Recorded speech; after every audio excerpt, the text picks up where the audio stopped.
Beach, South Carolina, and experience so much more for so much less. Christian. I'm Chris Cuomo. I'm Kate Baldwin. This is CNN.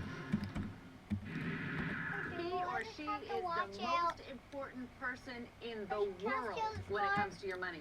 I'm talking about the chairman of the Federal Reserve.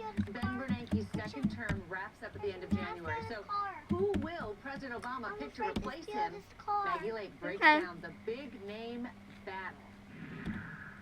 It is the guessing game in Washington this summer. Will it be Janet Yellen or Larry Summers to fill one of the world's most important and demanding jobs?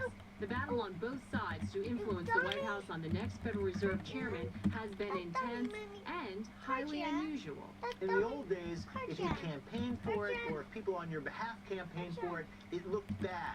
This whisper campaign on behalf of Summers and on behalf of Yellen is really something new in Washington. On Capitol Hill, some Democrats have sent a letter to President Obama urging him to pick Yellen. But Summers has supporters in high places, too. Former Treasury Secretaries Tim Geithner and Bob Rubin are both reportedly in his corner. One thing is certain, Bernanke's shoes will be big ones to fill. Wall Street loves the tens of billions in stimulus he pumps into the economy each month. Summers has been skeptical about continuing stimulus, while Yellen is believed to be in favor.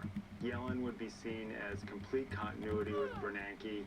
She's been at Bernanke's side for the past 2 years as the vice chair. They coordinate policy together. As second in command, Yellen has deep respect inside the Federal Reserve. She's no stranger to politics, serving as chairman of the White House Council of Economic Advisors under Bill Clinton. And while she's not as well known on the international stage, Yellen would be the first woman to lead the Fed. Summers, on the other hand, is a world-renowned economic superstar. He was director of the National Economic Council under President Obama and a former Treasury Secretary under Clinton. He was also part of the team that Time magazine called the Committee to Save the World during a financial crisis in the late 90s. But he does have baggage. Summers is a controversial person. He is abrasive and brilliant. Some say his brash style may not fit well in the Fed's consensus-building culture.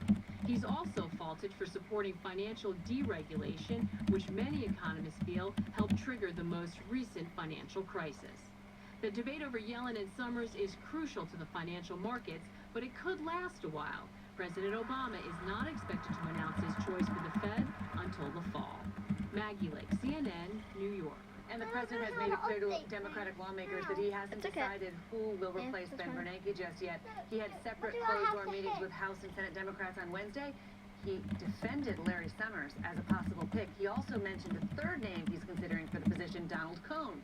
Cohn, a former Fed vice chair, is now a senior fellow at the Brookings Institute. He spent 40 years at the Fed and was an advisor to Ben Bernanke during the financial crisis of 2008. I want to bring in my good friend John Berman, co-host of Early Start. John, this is not a political position. The chairman of the Federal Reserve, this is not a political job, but the politics, white-hot politics in Washington right now about who's going to get that job. We've never seen anything like this. The Federal Reserve chairman is normally filled by someone who's one of the most boring people in D.C. Now we have, as you say, this white-hot bottle with lobbying like we've never seen before. Ryan Lizza called it a whisper campaign. It's more like a shouting campaign. You have senators writing letters.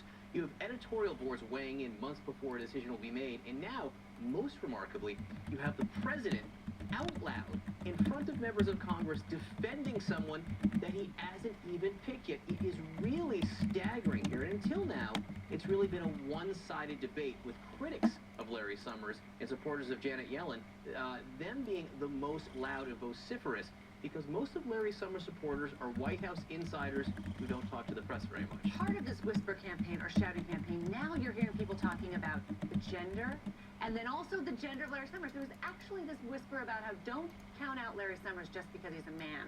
Because so many people think that the president really needs to promote a high-profile woman to this job. That's right. It is one of the high-profile positions left in Washington that the president hasn't appointed yet. He's been often accused of running a men's club there, so obviously picking a woman would be a huge move for him. One of the big issues, as one political scientist pointed out, is that Larry Summers is an acquired taste. But the problem, as this professor pointed, is that it's a taste that not many people have